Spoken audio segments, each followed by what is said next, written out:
Kentaro Nayon, executor Taldarin, trazendo mais um vídeo aqui pro canal. Esse é o primeiro vídeo de uma nova série, que na verdade é uma série bem curta, que eu pretendo concluir talvez até nessa semana mesmo, que é o Guia do Iniciante.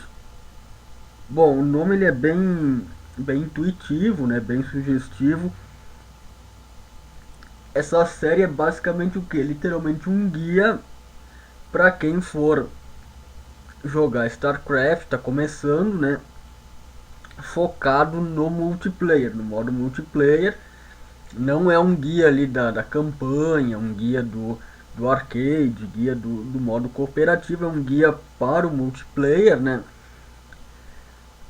Mas claro, se o cara consegue adquirir ali um nível de experiência bom no multiplayer, isso também vai ajudar em qualquer outro modo de jogo, né?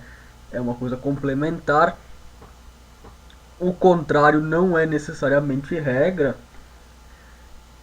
e vocês vão entender por que ao longo aqui do guia. Mas então, né, para começar, o que seria o multiplayer, né? Porque esse guia aqui ele é partindo do princípio assim, vários tipos de jogadores vão de repente ver o guia. Alguns podem já ter uma noção de como é que funciona o multiplayer, alguns podem ter comprado StarCraft ontem, hoje e não tem a mínima noção de qual que é a diferença do multiplayer com os outros modos de jogo, como é que funciona. Então eu vou tentar abordar aspectos assim genéricos bem amplos, começando desde o básico até alguma coisa um pouco mais ali específica, mais avançada, mas lembrando que é o guia do iniciante, né? Não é o guia do jogador intermediário, o guia do jogador avançado. Então para começar, né, o que é o modo multiplayer, né? O modo multiplayer é um modo de jogo que ele seria, vamos dizer assim, o modo oficial da competição, o modo oficial das partidas entre vários jogadores, né? Que pode ser um contra um, dois contra dois, até 4 contra 4. Que daí seriam jogos multiplayer em equipe, né? E como é que ele funciona, né? Ao contrário dos outros modos de jogo, como ele é um modo onde é um jogador contra o outro, tendo como ideia, né, como princípio, uma experiência de jogo competitiva para testar realmente a habilidade do jogador, ele é balanceado, ele é totalmente balanceado, tem-se um cuidado para fazer com que seja o mais equilibrado possível. Então é por isso que ele é bem diferente da campanha ou do modo comandantes aliados. Por quê? Porque nesses modos ali na campanha ou outros modos ali parecidos, o jogador tem acesso a habilidades assim especiais bem overpower, assim unidades especiais que tem uns ataques assim absurdos, aprimoramentos que aumentam um monte o ataque, uma coisa assim realmente para o jogador destruir o inimigo completamente. E no modo multijogador não funciona assim. São unidades assim que seriam bem enfraquecidas em relação à campanha, né? Ou daria pra dizer que as unidades da campanha são unidades do multiplayer, mas numa versão mais forte. Por quê? Porque eles têm essa preocupação para não ter nada muito absurdo, assim, por exemplo, que faz uma unidade e o cara tá perdendo o jogo e fazendo aquela unidade ele vai ganhar, sabe? Ele vai virar o jogo. Isso no modo multiplayer não existe. É aquela preocupação para que seja uma coisa bem equilibrada, bem balanceada, para realmente fazer valer a habilidade do jogador. Então, né, claro, as unidades são mais limitadas, tem menos aprimoramentos, aprimoramentos menos eficientes, né, aprimoramentos mais fracos, assim eu posso dizer. Alguns conceitos são sim parecidos, né? Vamos lembrar que é o mesmo jogo, é um RTS, nesse ponto é a mesma coisa, mas muita coisa do gameplay e da forma de desenvolver a jogabilidade é diferente. Então, para começar, né? Como é que funciona? O jogador, quando ele começar no multiplayer, ele vai começar sem classificação nenhuma, sem liga nenhuma. Então ele vai jogar 5 partidas classificatórias, né? Onde ele vai entrar em uma liga entre 7. Que seriam 7 ligas, né? 7 divisões ali que vão. O jogador se classifica de acordo com a habilidade dele. Que é a mais básica, né? Seria a prata, depois não, a mais básica é a bronze, né? Depois a prata, ouro, platina, diamante, mestre e grão-mestre. Então eu vou chamar aqui um pouco de destaque para algumas dessas classificações que eu considero importantes. Não porque o cara é bom que está nessa classificação, mas porque ela traz algumas coisas peculiares. Por exemplo, o jogador bronze, né? Qual que é o jogador bronze? É o jogador que ele praticamente não tem muita noção de jogo, assim, ele praticamente não sabe o que ele está fazendo. Ou um jogador que ele tá começando a aprender mais ou menos como é que funciona, assim, ele tá começando a dominar alguns conceitos iniciais, assim, mas bem pouco, aquele jogador assim bem iniciante mesmo, que tá ali no começo da trajetória, no começo do desenvolvimento dele no StarCraft. Daí tem o jogador mestre, que é aquele jogador que ele é o profissional. A partir ali da Liga Mestre ele já é considerado um nível profissional, um jogador que normalmente ele vai estar competindo em campeonatos, em campeonato mundial, enfim. E tem o jogador grão-mestre, que daí é uma liga bem restrita, bem exclusiva, que são os 200 melhores jogadores da região. No caso, muitas dessas regiões equivalem a um continente, então nesse caso daria para dizer que seriam os 200 melhores do continente. Nem toda região equivale a um continente. Por exemplo, a América é uma região no StarCraft, então seriam os 200 melhores jogadores da América formam a Liga Grão-Mestre Americana. Os 200 melhores da Europa, que também é uma região, formam a Liga Europeia. Agora, por exemplo, na Ásia já não funciona bem assim, até porque é um continente bem grande, então tem algumas. A Ásia ela é dividida em mais do que uma região, daí já muda um pouco as coisas. Mas enfim, é uma liga bem exclusiva e que se o jogador ele não, vamos dizer, honra a classificação dele nessa liga, se ele para de jogar, ele não se empenha, ele é facilmente desclassificado, ele cai de novo para a Liga Mestre e cede então a vaga dele automaticamente para um outro jogador que esteja mais empenhado naquele momento. Então aqui só para destacar, né, a Liga Bronze, ele é um jogador iniciante mesmo, e a partir então da Liga Mestre profissional. E as outras ligas, né, então ligas de desenvolvimento, né, ligas mais intermediárias. Cada uma tem uma certa peculiaridade, suas especificidades. Mas eu acho que as que mais chamam atenção é a mestre e a bronze, né? Porque elas são meio que os dois opostos, assim, sabe? Do jogador que inicia e o que já está no nível profissional. Então, no caso, né? Então, uma coisa importante, né? Que eu acho importante comentar é que o quê? Qual que é a minha liga? Né? A minha liga é a Liga Platina, que seria o quê? É literalmente a liga intermediária. É a liga mais intermediária que existe. Ela é literalmente a quarta liga no meio das outras três ligas acima e três ligas abaixo. Bom, alguns podem pensar, certo, o jogador platino de repente não é o mais indicado ali para estar querendo ensinar os outros a jogar, mas vamos levar em consideração o que, né? Que isso aqui é o guia do iniciante, não é o guia do profissional, então, ou o guia do intermediário. Então eu acredito que é um guia que ele pode sim ajudar bastante jogadores que estejam iniciando, porque o multiplayer do StarCraft 2 ele é muito difícil, ele é muito complicado para o cara ter uma base, até que ele comece a dominar os conceitos, ter noção do que ele está fazendo. Então eu acho que um guia desses, mesmo eu sendo um jogador platina, ele já pode ser bem útil, ele pode ajudar bastante gente. Então nesse sentido não tem problema nenhum.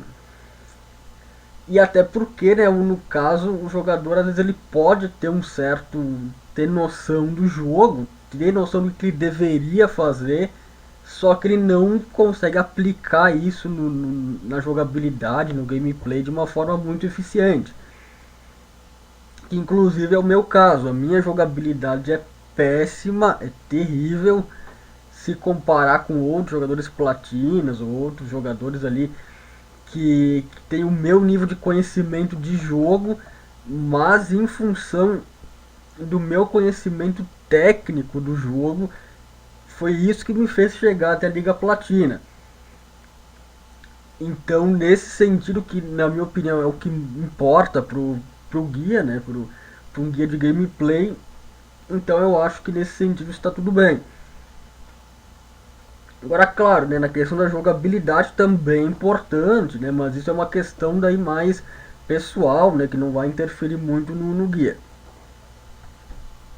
Bom, então para começar, né, a gente já abordou muita coisa geral até agora, né, já deu aquelas pinceladas iniciais para que o jogador iniciante tenha aquela visão geral, né, de como é que se funciona o multiplayer. Mas então agora a gente chega no primeiro ponto, assim, chave, um ponto crítico, assim, sabe? Que é o que? Bom, tem três raças, né? Mas que na verdade no sistema da Blizzard contam como quatro. Bom, como assim? Tem o Terrano, Zerg, Protoss e o Aleatório. Sim, aleatório também conta como raça na classificação da Blizzard. Mas a gente sabe que não é realmente uma raça, né? Seria uma, uma versão randômica, né? Uma versão aleatória que o jogador, se ele escolhe aleatório na hora de escolher a raça dele, quer dizer que ele pode cair como qualquer uma das três raças na hora do jogo. O sistema na hora ele escolhe uma para ele e ele vai jogar aquela partida com, por exemplo, com Terrano, mas numa partida depois ele já cai, como ele pode ser colocado como Protoss, como Zerg, como Terrano de novo. O aleatório seria isso. Quer dizer que o sistema escolhe aleatoriamente uma raça para ele para aquela partida. Mas então, deixando o aleatório de lado por enquanto, né, já que seria uma entre as outras três, a questão é da raça que o cara vai escolher para jogar. Isso é uma questão muito importante, uma questão de um ponto fundamental para o multiplayer, né?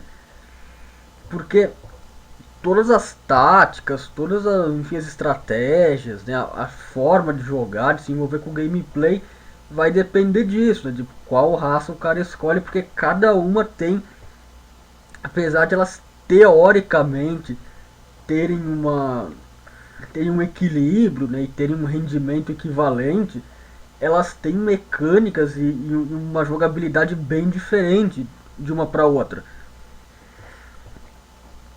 Então, como é que funciona? Para começar, né? O jogador, eu acredito que o jogador tem que se identificar com a raça que ele vai escolher. Por quê? Porque não adianta, na minha opinião, o cara jogar com uma raça que ele não gosta, que ele não curte, que ele não aprecia. E daí também entra a questão da importância de jogar campanha, porque a campanha tu conhece um pouco mais a história das três raças, tu se envolve um pouco mais com essa questão de lore, né, de história do jogo, e tu pode se simpatizar ou ou criar uma simpatia, né, uma antipatia pelas raças, e daí isso ajuda também a tu escolher qual que tu quer aprender a jogar, né, qual que vai ser a tua raça no jogo. Mas tem um outro critério que é o do gameplay também, certo? Aquela raça ela fecha com o teu estilo de jogo ou não. Isso é um outro critério muito importante, né? E para quem quer ganhar o jogo até é mais importante do que o critério anterior, né? Porque acho que muitas vezes isso acontece, é uma coisa que acontece até com muita frequência, de tu ser um cara que se simpatiza mais com o Zerg, mas não consegue jogar bem com o Zerg, tu joga bem de Terrano. Certo, daí agora já deu um problema. Tem que levar em consideração.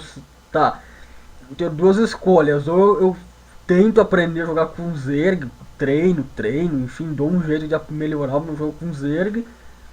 Ou, mesmo gostando mais de Zerg, eu jogo no Terrano. Eu faço esse sacrifício ali para jogar com o Terrano. Então, que é o que se adapta melhor ao meu gameplay. Tem essa questão também. E ela é bem comum, assim, é mais comum do que se acha no primeiro momento. Isso inclusive já aconteceu comigo.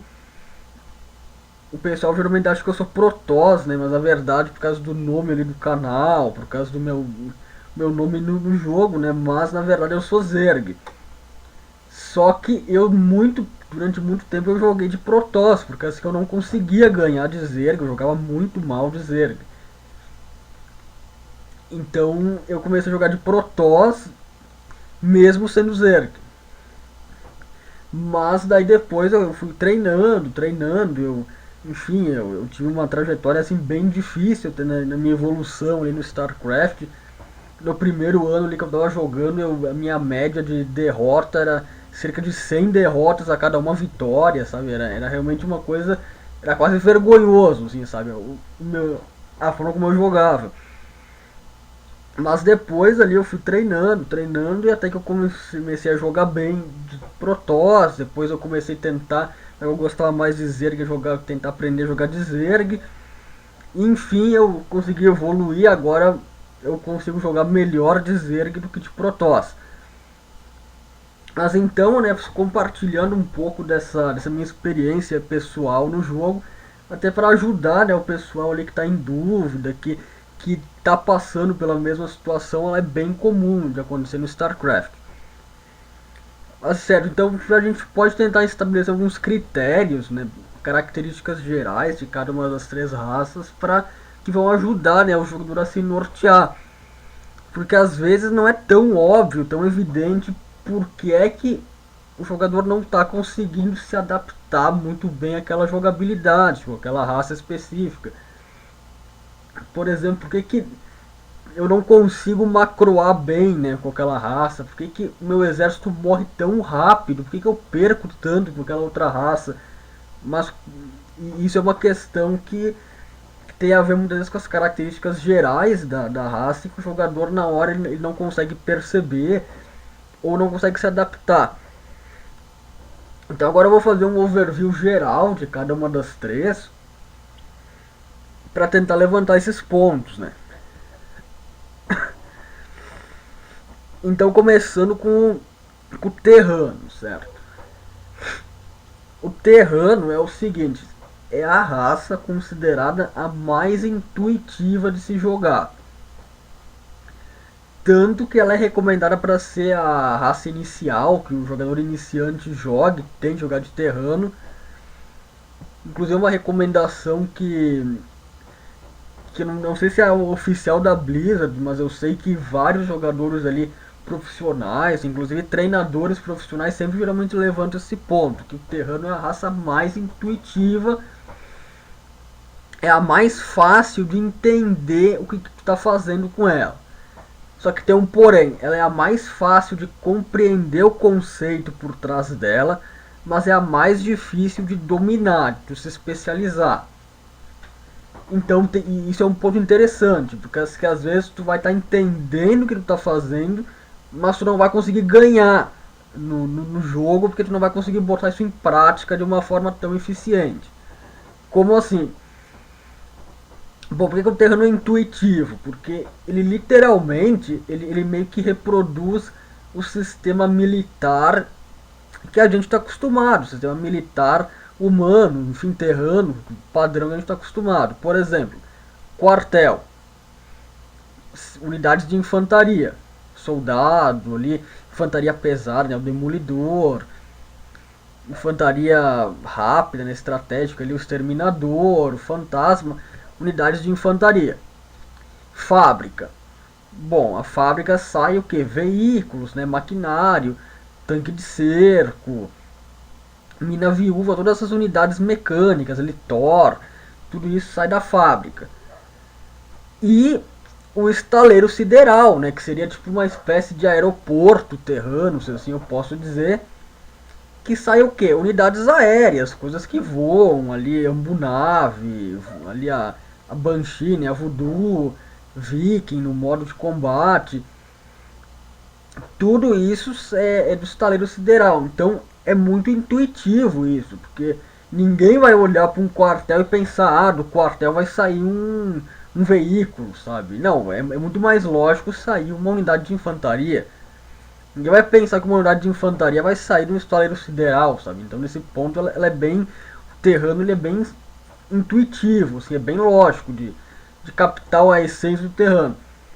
E outra coisa, por exemplo, que nem o arsenal. Ah, o arsenal é onde faz o aprimoramento para as unidades mecânicas. Isso faz sentido, sabe? Ah, num arsenal onde se tem guarda o armamento, né? Faz sentido ser onde se aprimora o ataque, né, e a defesa das unidades.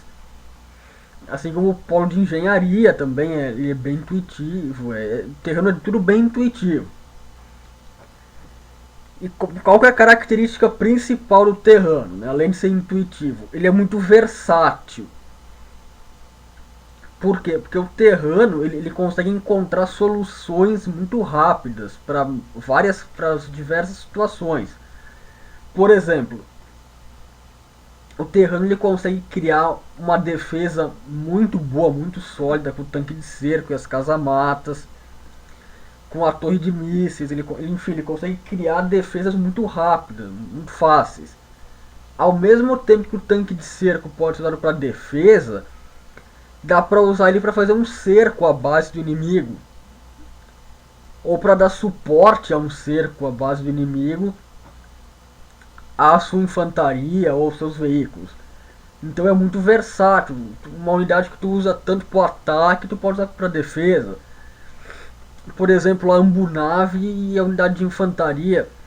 A Ambunave pode transportar unidades pelo mapa muito rápido, além de curar as unidades que biológicas, né, do exército, que nem soldado, demolidor, fantasma, exterminador.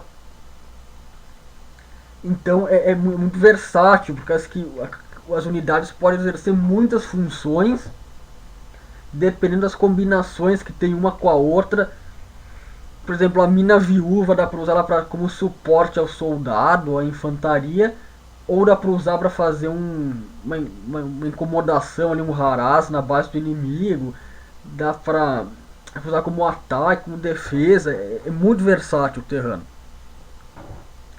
Só que ele tem um ponto negativo, que o que é? A unidade terrana, apesar de ser versátil, ela por ela mesma ela é muito frágil, ela é muito pouco eficiente. Como assim? Por exemplo, um soldado terrano, ele custa 100, ele custa 50 de minério. Um zergnídeo do Zerg custa 25 de minérios.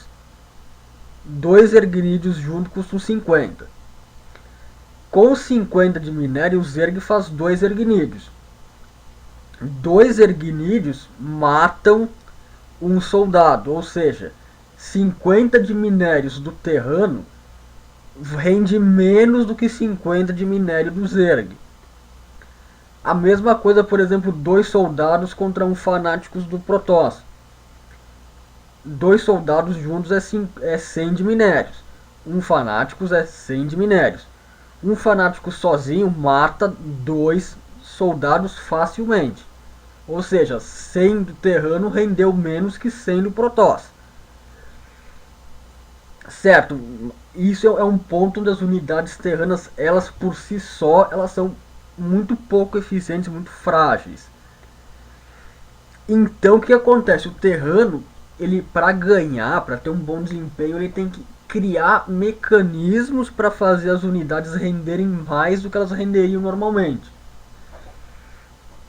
Então a gente entra num conceito, um dos dois conceitos fundamentais do StarCraft, que é o microgerenciamento.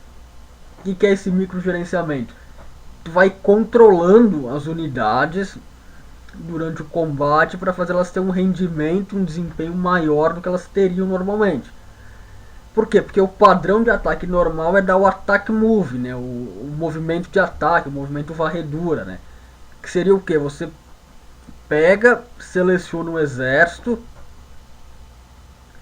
e clica lá para atacar no solo, né? Que seria o selecionar, clica no botão A, né, do ataque, ou usa o cartão de comando e dá esse comando de ataque em algum local ali do mapa, né, do solo, e as unidades automaticamente vão atacar aquele local e tudo que tiver no caminho. Isso é o ataque padrão, tal do A-Move, né, Attack Move. O micro gerenciamento seria o que? É você, por exemplo, tá vindo um fanáticos para cima do seu soldado. Em vez de simplesmente dar attack move, você dá um ataque no fanáticos e recua o soldado para trás. Dá outro ataque e recua o soldado para trás. E vai fazendo isso. Por quê? Porque o fanáticos do Protoss, ele ataca só a curta distância. O soldado terrano, ele ataca a longa distância. Então, partindo dessa lógica, se tu ficar atacando a longa distância eternamente, atacando e recuando, o Fanáticos nunca vai conseguir atacar o soldado terrano. E alguma hora, pode demorar, mas alguma hora o soldado terrano vai matar o Fanáticos. Então isso é o microgerenciamento e é essencial para o terrano isso. Ele faz uma unidade que normalmente atacando normalmente ela seria inferior, ela teria um rendimento inferior, ter um rendimento superior. Por quê? Porque assim o terrano faz com que 50 de minérios renda mais do que 100 de minérios. E é essa visão que o jogador terrano precisa ter. Ele quer sempre estar micrando o exército dele para fazer ele render mais. Porque se ele deixa, simplesmente der um ataque move, certo, se o exército ele for realmente mais maciço, mais consistente, mais maior que o do inimigo, tudo bem, ele vai ganhar. Mas se os dois tiverem o mesmo número de tropa, mais ou menos, é muito difícil o exército terreno ganhar se ele não micrar. Então esse micro gerenciamento ele é essencial. Outra característica do terrano, né? Além do micro gerenciamento, ele tem que ser chato, vamos dizer assim. Eu já tentei encontrar alguma outra palavra, mas chato é a melhor palavra que eu consigo encontrar para definir o gameplay terrano. Não que é chato jogar com o terrano, mas é que o terrano tem que ser o mais irritante possível com o inimigo dele. Ele tem que ficar sempre lançando pequenos ataques para enfraquecendo o inimigo dele aos poucos. E isso vai ao encontro dessa lógica de microgerenciamento. Da mesma forma como, por exemplo, um soldado sozinho, ele tem que estar o tempo inteiro micrando e atacando e recuando o tempo inteiro ali para enfrentar um fanáticos. O jogador em si tem que se valer sempre desses pequenos de atacar em algum ponto estratégico, recuar, ataca outro ponto estratégico, recua, para enfraquecendo o inimigo aos poucos, para impedir que o inimigo dele se fortaleça, para então derrotar o inimigo. Sempre em táticas ali usando bastante microgerenciamento, por exemplo, ataques com exterminador, ataques ali drops com bunave. Então assim, basicamente, né? Se eu fosse definir o jogador que deve jogar com terrano, é um jogador que tá com disposição para ficar o tempo inteiro controlando o exército, fazendo microgerenciamento, atacando em vários pontos seguidos, consecutivos, a base do inimigo, que tem essa disposição, que se identifica com esse estilo de jogo. Isso é muito importante para o terrano. Bom, então agora, né, indo para alguma próxima raça, né? Então agora vamos falar um pouco dos Zergs. Os Zergs, como é que funciona, né? Os Zergs, eles são um pouco, eles têm uma peculiaridade que normalmente os jogadores ali que profissionais ou jogadores que que dão coaching, né, profissional de StarCraft, eles falam o quê? Para quem está acostumado com a lógica padrão do RTS, né, do jogo de estratégia em tempo real,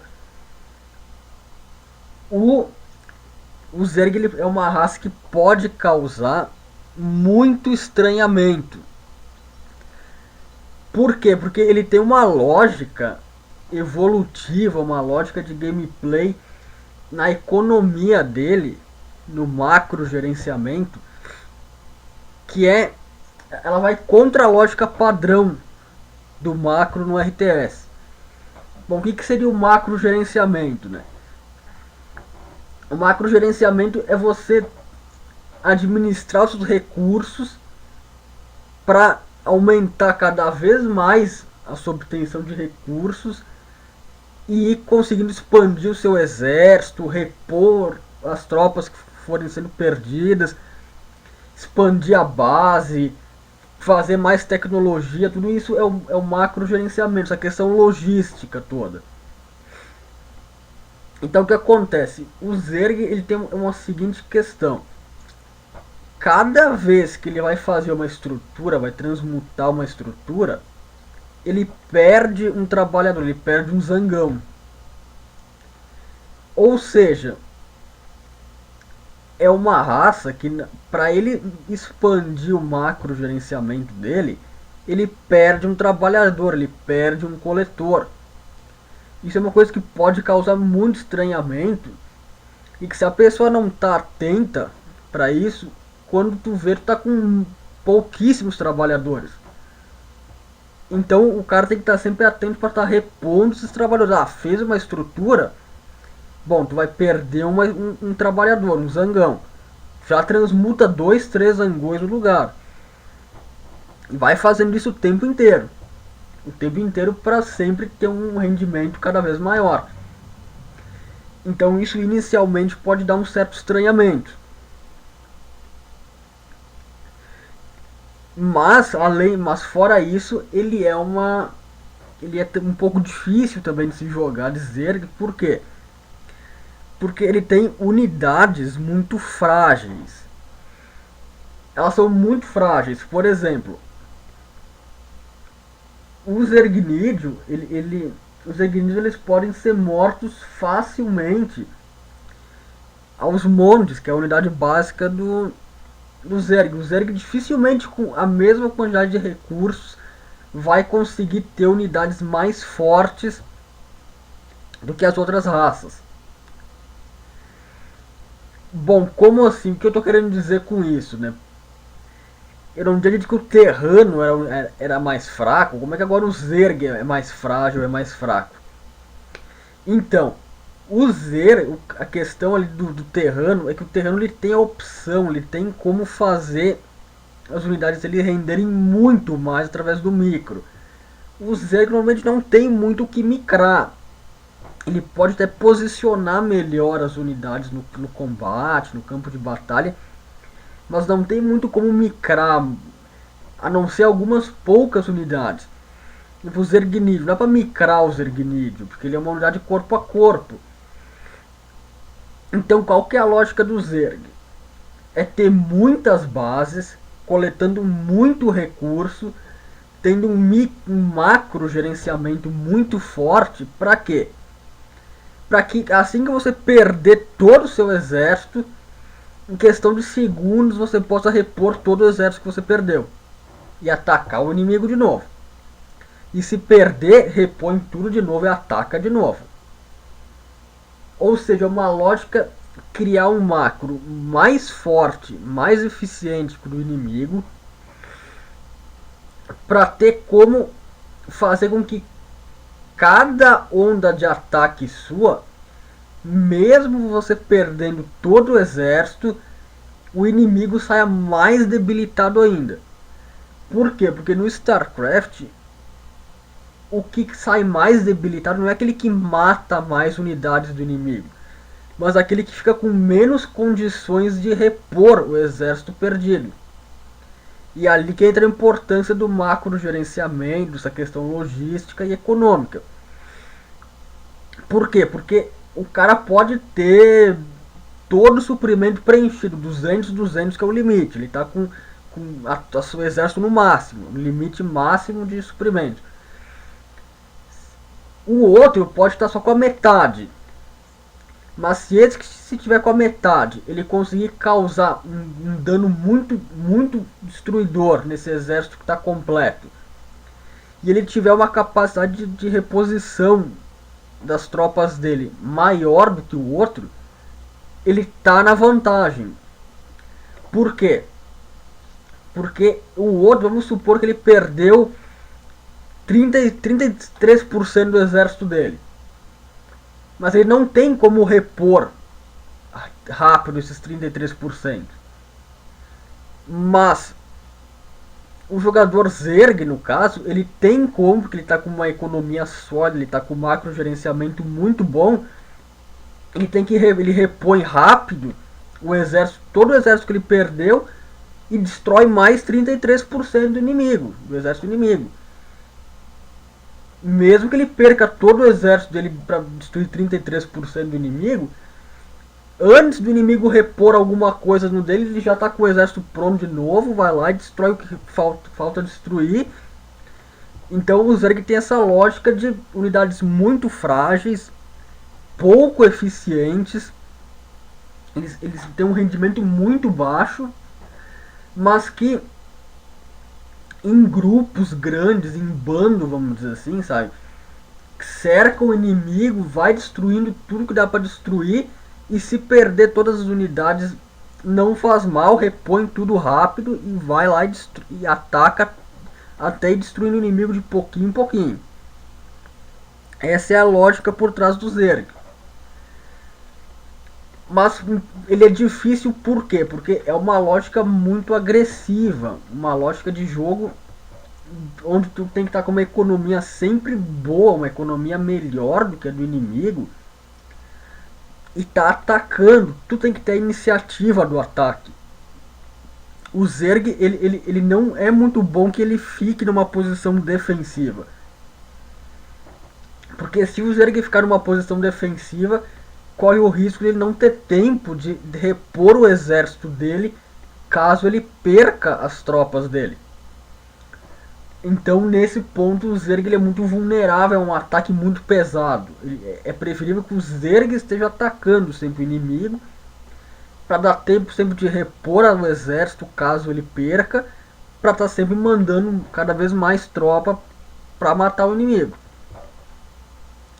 Então essa é a lógica por trás do Zerg. São unidades baratas de certa forma, frágeis, pouco eficientes, que trabalham melhor em grandes grupos, em grupos maciços,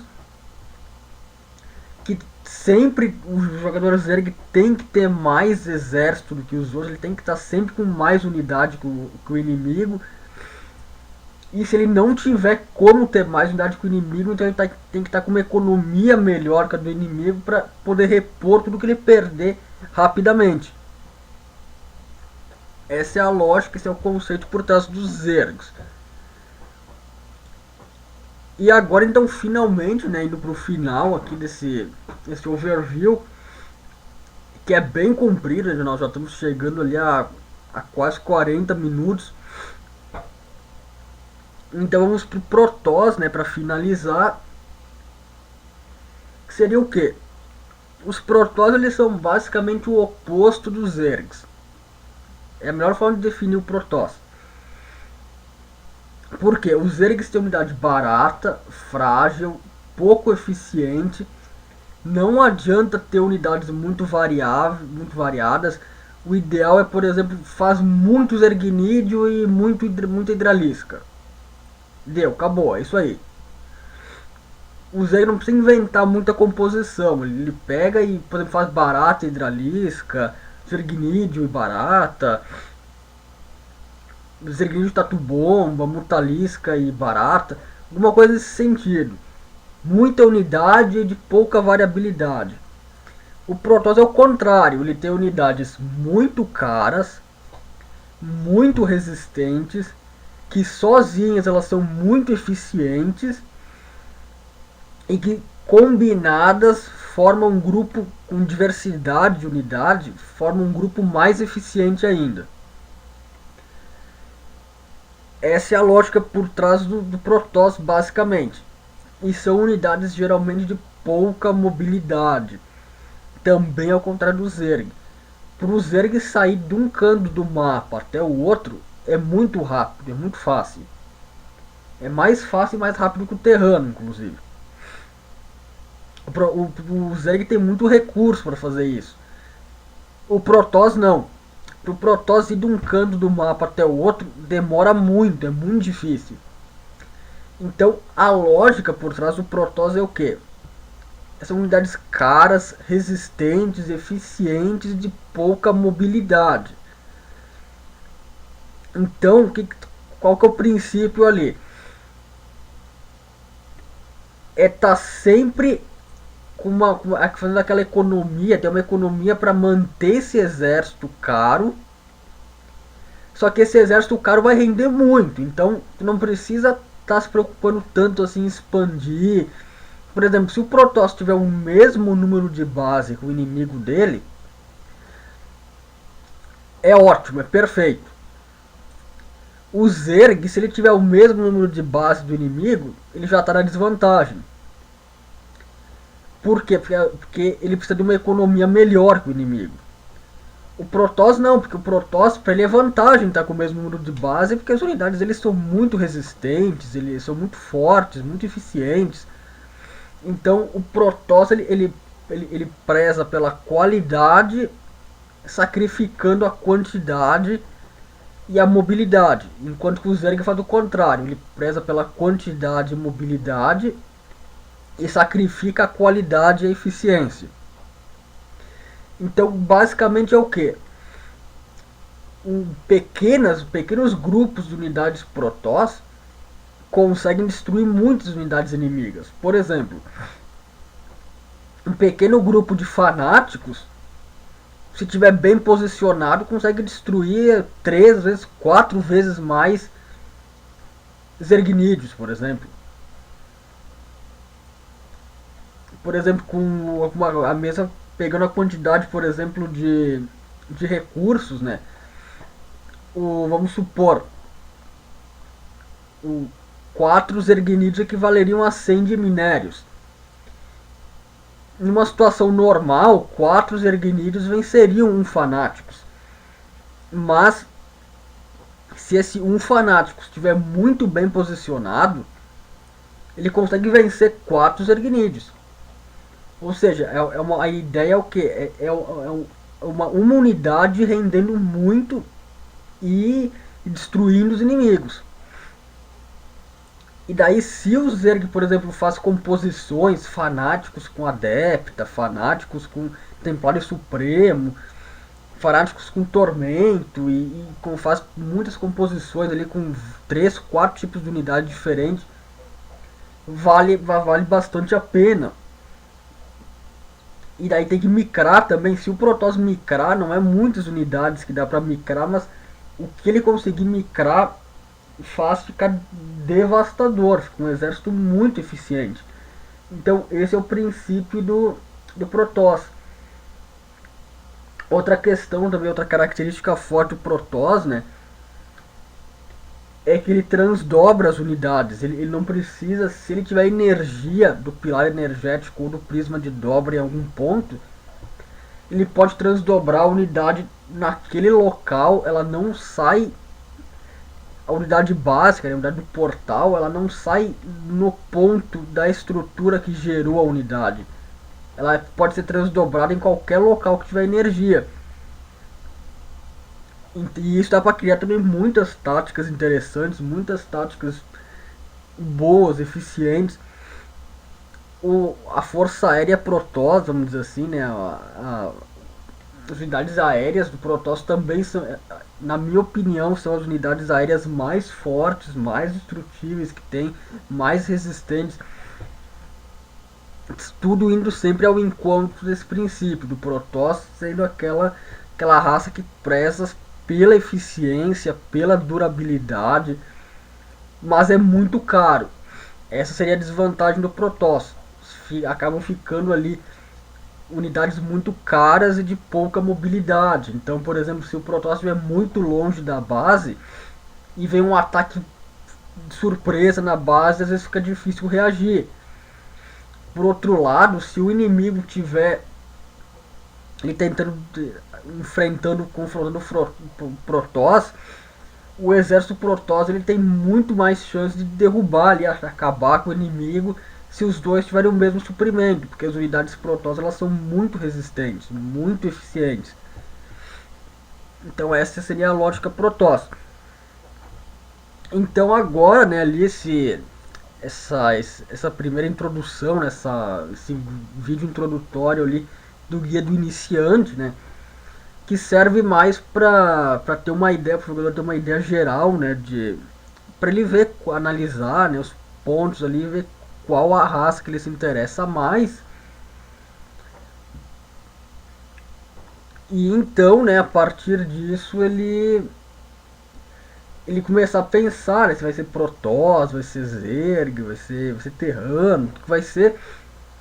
Eu vou estar trazendo agora, depois, nos próximos dias, mais ali os outros vídeos da série, pretendo fazer um vídeo trazendo então um pouco do gameplay, dando dicas de como iniciar a jogar, um jogo mais safe ali com cada uma das três raças, ali comentando, enfim, dando dicas para ajudar nesse início. E a série vai ser basicamente isso, né? É um guia do iniciante, um guia básico. Nesse vídeo que eu já trouxe ali o conceito de macro, de micro, alguns conceitos que a gente já trabalhou aqui e vou retomar nos próximos 3 4 vídeos. Mas a série vai ficar basicamente nisso. Vai ser, eu acho que mais que 5 vídeos não vão ser. Que é realmente só para trazer uma visão geral e dar dicas ali iniciais, né? Então esse foi para fazer uma introdução mesmo ao modo multiplayer e ajudar o jogador a se decidir, né, sobre qual raça ele vai escolher para jogar. Então, né, quem está interessado, quem for iniciante ali, está querendo aprender a jogar no multiplayer, quer ter uma base um pouco mais sólida, fica acompanhando ali nos próximos dias no canal, né, que eu vou estar lançando então os vídeos que faltam ali para completar a série. Se você gostou do vídeo ali, dá um like. Se achou interessante o conteúdo do canal, se inscreva. E é isso, obrigado por assistir e até a próxima.